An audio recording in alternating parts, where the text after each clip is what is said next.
Russia hikes rates at emergency meeting called after ruble crash. Here's a summary of the article. Bloomberg, are you a robot? Need help? Contact us to continue. Please click the box below to let us know you're not a robot. Why did this happen? Please make sure your browser supports JavaScript and cookies and that you are not blocking them from loading. Need help? For inquiries related to this message, please contact our support team and provide the reference ID below. This post received a score of 6,500, with an upvote ratio of 96%. Here are the top comments in response to this article. I'll just leave this here.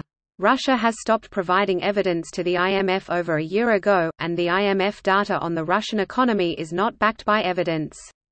It's taken at face value. It's not as bad as they say. It's far worse. How do they prove creditors that they are creditworthy? Trust me, bro, we're good. Give us money, buy it. Russia is cruising on being a resource-rich nation, and fossil exports replaced many industry exports. Plus a lot of their stopgap measures basically block normal business. They also built up large reserves which they have burned spending. I think most realize by now that the Russian economy has a rotten core. War economy with rampant corruption to the core. Truly recipe for spectacular mess.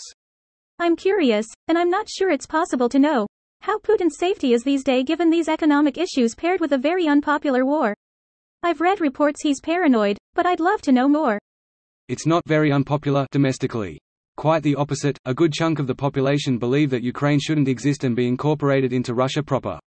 If you polled Americans, I think you would find that most favor the idea that Iran's current government be replaced by one that offers basic human rights to women.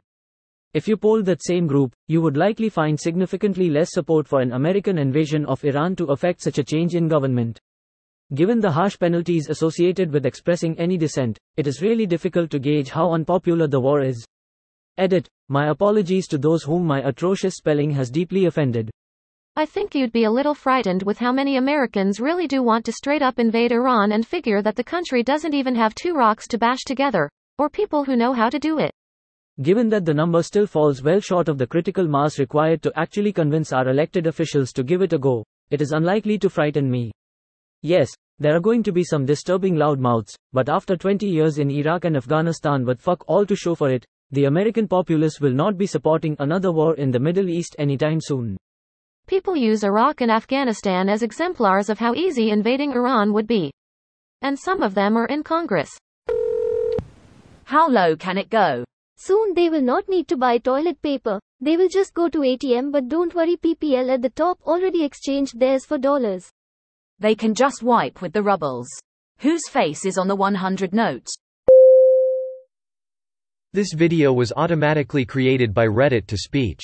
The article and comments in this video were selected from Reddit according to their upvotes, and any paraphrasing was performed by smmry.com, without any human intervention.